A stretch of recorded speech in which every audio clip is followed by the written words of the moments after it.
क्या आपको पता है कि हमारे दीन इस्लाम में भी अल्लाह के मोजज़ात में से मौजूद टाइम ट्रैवल जैसे मोजज़ात मौजूद हैं। दुनिया में पहली बार 1895 में G.H. वेल्स नाम के एक बंदे ने अपनी किताब द टाइम मशीन में ये लफ्ज़ पहली बार यूज़ किया था।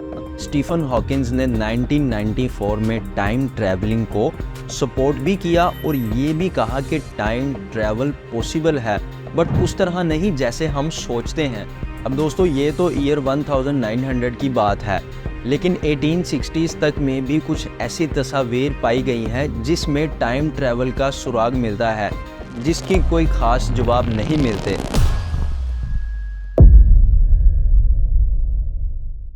अस्सलाम वालेकुम दोस्तों, टाइम ट्रैवल या वक्त का सफ़र आज से आने वाले कल और गुजरे हुए कल तक, मतलब कि क्या आप सोच सकते हैं कि इंसान के पास एक ऐसी टेक्नोलॉजी हो जिससे वो अगर पाकिस्तान में बैठा है तो पलक झपकते ही अमेरिका के शहर में पहुंच जाए, जहां पर आम तौर पर कई दिन की सफरी मुसाफत के बाद पहुंचा जाता है।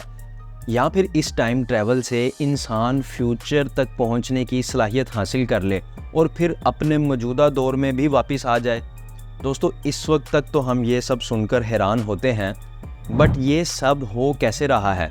चलें दोस्तों जानते हैं टाइम ट्रैवलिंग का वजूद दुनिया में पहली बार 1895 में G.H. वेल्स नाम के एक बंदे ने अपनी किताब द टाइम मशीन में ये लफ्ज़ पहली बार यूज़ किया था। दोस्तों ये कहानी एक ऐसे साइंटिस्ट के बारे में है जो अपनी बनाई हुई एक मशीन से अपने मौजूदा वक्त से 8 लाख साल पीछे चला जाता है और मुख्तलिफ करैक्टर्स से भी मिलता है। इस किताब के बाद दुनिया में टाइम ट्रैवल या फिर वक्त की रफ्तार के साथ सफ़र करने के टॉपिक को डिटेल में पढ़ा जाने लग गया और फिर आम लोगों ने आहिस्ता आहिस्ता इस कॉन्सेप्ट पर यकीन करना शुरू कर दिया। लेकिन इसकी वजह H.G. वेल्स की किताब नहीं थी, बल्कि कई मशहूर साइंटिस्ट की रिसर्च थी जो लोगों को इस बात पर आमादा करने लग गई कि ऐसे भी असल ज़िंदगी में कुछ हो सकता है। इन साइंटिस्ट में आइंस्टाइन सर सरफ़हरिस्त हैं, जिन्होंने 1905 में इस किताबी बात को हकीकत की शक्ल यूँ दी कि अगर कोई इंसान सूरज की रोशनी की स्पीड से ट्रैवल करे तो वो शख्स उस शख्स के मुकाबले में जो रुका हुआ है या जो स्लो स्पीड पर चल रहा है उसके मुकाबले में वक्त को तेज़ी से काट लेगा और आगे पहुंच जाएगा, जबकि स्लो हुआ शख्स अपने वक्त में ही मौजूद रहेगा और तेज़ रफ्तार वाला शख्स फ्यूचर टाइम्स में चला जाएगा। दोस्तों अब ये कॉन्सेप्ट समझने में थोड़ा सा मुश्किल है, जो कि आपको आगे चल के समझ आएगा, लेकिन अभी के लिए अगर आपको आसान अल्फाज में समझाऊं तो आप मान लें कि दो लोग एक साथ रेस में भाग रहे हैं। एक शख्स तेज़ भाग रहा है और विनिंग लाइन को क्रॉस कर जाता है और एक शख्स स्लो भाग रहा है, और अब जो शख्स तेज़ भाग रहा है इट मीन्स वो स्लो चलने वाले से पहले ही आगे वाले फ्यूचर को देख रहा है। ऐसे ही कुछ आइंस्टाइन की थ्योरी के मुताबिक टाइम ट्रैवल को कहा गया है। इसी तरह स्टीफन हॉकिंस ने 1994 में टाइम ट्रैवलिंग को सपोर्ट भी किया और ये भी कहा कि टाइम ट्रैवल पॉसिबल है, बट उस तरह नहीं जैसे हम सोचते हैं, और उसके साथ ये भी कहा कि वो बैकवर्ड टाइम ट्रैवल यानी पास्ट में जाने वाली थ्योरी को सपोर्ट नहीं करते। अब दोस्तों ये तो हो गई बात साइंसी दुनिया की, पर क्या आपको पता है कि हमारे दीन इस्लाम में भी अल्लाह के मोजज़ात में से मौजूद टाइम ट्रैवल जैसे मोजज़ात मौजूद हैं? आपने असहाबे कहफ का नाम तो सुना ही होगा, जिनका जिक्र सूरह कहफ में है, जिन्हें अल्लाह ताला ने उनके वक्त के दुश्मनों से बचाने के लिए एक गार में गहरी नींद सुला दिया था और फिर जब वो उठे तो एक अलग ही दौर में मौजूद थे। अब दोस्तों जब वो सो के उठे तो उन्हें ऐसे ही लग रहा था कि वो कुछ लम्हे के लिए सोए हैं, लेकिन असल में वो वक्त में कई हज़ार साल आगे जा चुके थे और कितने हज़ार साल तक वो सोए रहे थे, और इस तरह उन्होंने टाइम ट्रैवल किया। और भी कई वाक़यात कुरान में मौजूद है जिससे टाइम ट्रैवलिंग का पता चलता है, और ये सिर्फ अल्लाह की मर्ज़ी से होना मुमकिन है।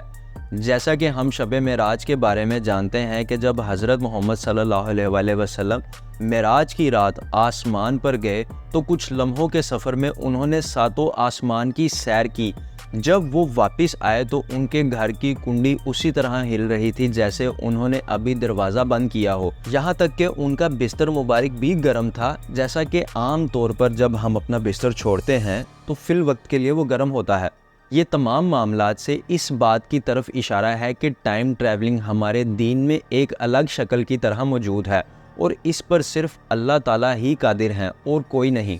पर पिछले कई सालों में लोगों ने खुद टाइम ट्रैवलिंग करने का दावा भी किया है, जिसकी कोई ख़ास सबूत नहीं मिल सके, और कई बार तो ये लोग ऐसे दावे भी करते नज़र आए जिसकी वजह से वो खुद ही शक के दायरे में आ गए। जैसे 1928 में चार्ली चैपलिन की फिल्म द सर्कस की एक छोटी सी वीडियो क्लिप एक माहिर फिल्म मेकर जॉर्ज कार्ल ने 2010 में रिलीज़ की, जिस क्लिप में एक औरत हाथ में कोई चीज़ लेकर यूज़ करते हुए नज़र आई है और उसने इस डिवाइस को कान पर भी लगाया हुआ है जैसे कि किसी का फ़ोन सुन रही है, और इसी तरह एक्ट्रेस के पीछे से गुजरती हुई कैप्चर हुई है इस मूवी में। बज़ाहिर देखने पर मालूम होता है कि ये औरत फ़ोन पर बात कर रही है, पर हैरत की बात तो ये है कि इस वक्त तक फ़ोन तो क्या, टेलीफोन भी इजाद नहीं किया हुआ था। अब कुछ लोग ये कहते हैं कि शायद ये औरत कोई कान का आला इस्तेमाल कर रही हो या कुछ और, पर आज तक इस औरत के बारे में कुछ नहीं पता चल सका और ये बात एक मिस्ट्री रह गई है। अब दोस्तों, इस क्लिप के बाद से ये औरत कभी नहीं देखी गई, जिसकी वजह से हमें उससे इन्वेस्टिगेशन करने का मौका ही नहीं मिल सका। अब दोस्तों, ये तो ईयर 1900 की बात है, लेकिन 1860s तक में भी कुछ ऐसी तस्वीर पाई गई हैं जिसमें टाइम ट्रैवल का सुराग मिलता है, जिसकी कोई ख़ास जवाब नहीं मिलते, जैसे कि फर्डिनेंड जॉर्ज वर्ल्ड मुलर की पेंटिंग द एक्सपेक्टेड, जिसमें उन्होंने एक लड़की और एक आदमी को पेंट किया है। पेंटिंग में ये दिखाया गया है कि एक आदमी लड़की का इंतज़ार कर रहा है और एक दरख्त के साए में बैठा हुआ है, जबकि लड़की दरख्तों के बीच एक छोटा रास्ते पर चल रही है। अब आप ये सोचेंगे कि इसमें क्या अजीब है, तो अजीब ये है कि इस लड़की के हाथ में एक मोबाइल या आईफोन जैसी कोई डिवाइस भी फर्डिनेंड ने पेंट किया, जिसे वो लड़की देखते हुए और दोनों हाथों में थाम कर चला रही है, और इस डब्बे नुमा चीज़ में से रोशनी भी निकलती दिखाई हुई है, जो इस चीज़ को कोई डिवाइस होने के शक को और मजबूत बना देती है। चलें, ये तो हो गई 18s की बात। अब बात करते हैं रिसेंटली 1941 में भी एक ऐसा शख्स फ़ोटो में वायरल हुआ जिसे कई लोगों ने बड़े यकीन से टाइम ट्रैवलर कहा और प्रेजेंट डे हिपस्टर के नाम से फेमस हुआ। 1941 में south fork bridge British Columbia की रीओपनिंग पर इस शख्स की तस्वीर कोइंसिडेंटली खींची गई, और फिर इस तस्वीर को देखने वाले हर शख्स ये देखकर हैरान हुए कि बज़ाहिर इस सीधी सादी तस्वीर में खड़ा नौजवान अपने इर्द गिर्द के लोगों से बहुत अलग कपड़ों में मौजूद था और बहुत ही एक अलग इन्वायरमेंट क्रिएट किए हुआ था, और उसने हाथ में एक कैमरा नुमा डिवाइस पकड़ी हुई थी, लेकिन ये कैमरा नहीं था बल्कि कुछ बहुत ही एडवांस डिवाइस लग रही थी।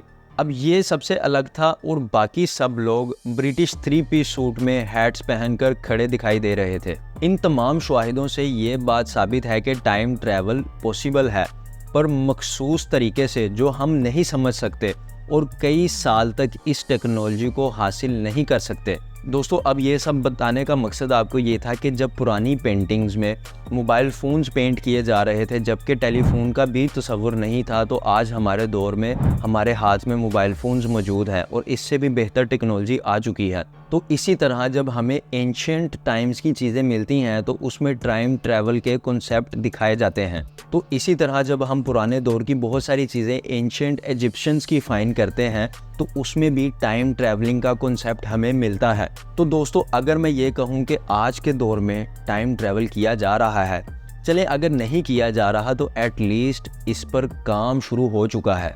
रिसेंटली एक साइंटिस्ट विथ लॉयड, जिनका ताल्लुक मैसाचुसेट्स यूनिवर्सिटी ऑफ टेक्नोलॉजी से है, उन्होंने इस अमर की जिम्मेदारी उठाने का फैसला किया है, जिसे उन्होंने टाइम मशीन और केमिकल टेस्ट के साथ क्वांटम फिजिक्स का सहारा लेकर पहली बार एक छोटा सा प्रैक्टिकल को पास्ट में भेजने का वेल रिकॉर्डेड एक्सपेरिमेंट करने की ठानी है, जिससे फिज़िक्स में टाइम ट्रैवल के टॉपिक को मज़ीद अच्छे से समझने का मौका मिलेगा और इंसानियत की फलाह होगी। पर ये बातें महज किताबी और इम्प्रैक्टिकल सी लगती हैं, जिसे कई बार साइंटिस्ट ने मानने से इनकार भी किया है। अगर ये हम समझ भी लें कि इस एक्सपेरिमेंट से इंसानियत को फ़ायदा होगा, तो भी ये एक खासा ख़तरनाक प्रोजेक्ट है और फिर कुदरत का कानून से खेलने का अंजाम कभी सही होता भी नहीं है। इस एक्सपेरिमेंट के जहां फ़ायदे हैं, वहां कई नुकसानात भी हैं, जैसे इस चीज़ को गलत तरीके से इस्तेमाल भी किया जा सकता है। फ्यूचर को तब्दील करने के लिए प्रेजेंट में गलत कदम उठाना वगैरह। और दोस्तों, टाइम ट्रैवलिंग के ऊपर एक और भी कॉन्सेप्ट पाया जाता है और वो कॉन्सेप्ट है 2D और 3D डायमेंशंस का। जैसा कि हम सब जानते हैं कि हम इस वक्त 3D डायमेंशंस की दुनिया में रह रहे हैं और अभी तक हम थर्ड डायमेंशंस को ही एक्सप्लोर कर सके हैं। लेकिन क्या होगा अगर हम फोर्थ डायमेंशन को अनलॉक कर सकें या फिफ्थ डायमेंशन को एक्सप्लोर कर सकें? तो इन डायमेंशंस को एक्सप्लोर करने से भी टाइम ट्रैवल किया जा सकता है। एक ये थ्योरी भी पाई जाती है, लेकिन दोस्तों इस थ्योरी को डिस्कस करने के लिए मुझे एक अलग से वीडियो रिकॉर्ड करनी पड़ेगी। अगर आप इस टॉपिक पे भी इंटरेस्टेड हैं तो मुझे कमेंट सेक्शन में ज़रूर बताएं। नेक्स्ट वीडियो हम डायमेंशंस के ऊपर बनाएंगे कि 2D, 3D, 4D, 5D dimensions क्या हैं और अगर हम इनको एक्सप्लोर कर पाए तो हम क्या कुछ एक्सप्लोर कर सकते हैं। और साइंटिस्ट इस वक्त इस पर काम कर रहे हैं और कहाँ तक पहुँची है उनकी प्रोग्रेस। फिर एज अ मुस्लिम तो मैं इस बात पर पूरा यकीन रखता हूँ कि जो हुआ है और जो होगा और जो हो रहा है, इसमें ही हिकमत है अल्लाह ताला की। और कोई शख्स अल्लाह से बेहतर ना तो अपनी लाइफ को प्लान कर सकता है और ना ही इस टाइम ट्रैवलिंग से इसे ठीक कर सकता है और बिगाड़ सकता है। दोस्तों, आज की वीडियो के लिए इतना ही। आपकी टाइम ट्रैवलिंग के बारे में क्या राय है मुझे कमेंट सेक्शन में ज़रूर बताएं। और अगर ये वीडियो इन्फॉर्मेटिव लगी तो इसे लाइक करके चैनल को ज़रूर सब्सक्राइब करें, ताकि इसी तरह की इन्फॉर्मेटिव वीडियो आप तक पहुंचती रहें। मिलते हैं नेक्स्ट वीडियो में। अपना ख्याल रखें। अल्लाह हाफिज़।